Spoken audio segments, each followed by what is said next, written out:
Today, I'm going to show you how to create a YouTube banner with ChatGPT, step by step in a simple way that works even if you have zero design experience.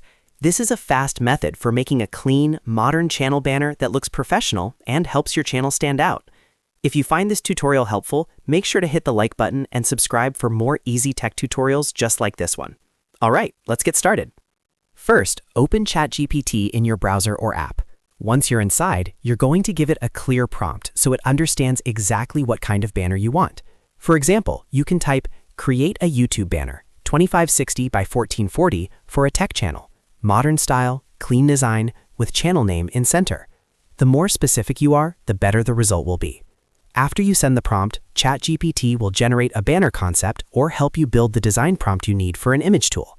If the first version doesn't look exactly how you want, don't worry. This is where customization comes in.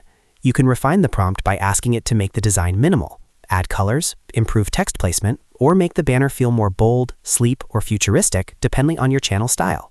You can also ask it to adjust spacing, change the background, or make the text more readable on mobile and desktop. That's one of the biggest advantages of using ChatGPT, because instead of guessing what to type, you can keep improving the prompt until it matches your vision. If you want, you can even ask for different versions, like a dark theme, a gaming style, a bright creator style, or a professional business look. Once you're happy with the design direction, save or download the image that was generated or the final banner output you created. Make sure to check the size and preview it in YouTube so you know the important text is centered and visible across all devices. And that's it. You've now created a YouTube banner with ChatGPT in just a few simple steps. If this tutorial helped you, please give it a like, subscribe to the channel, and turn on notifications so you never miss the next easy guide.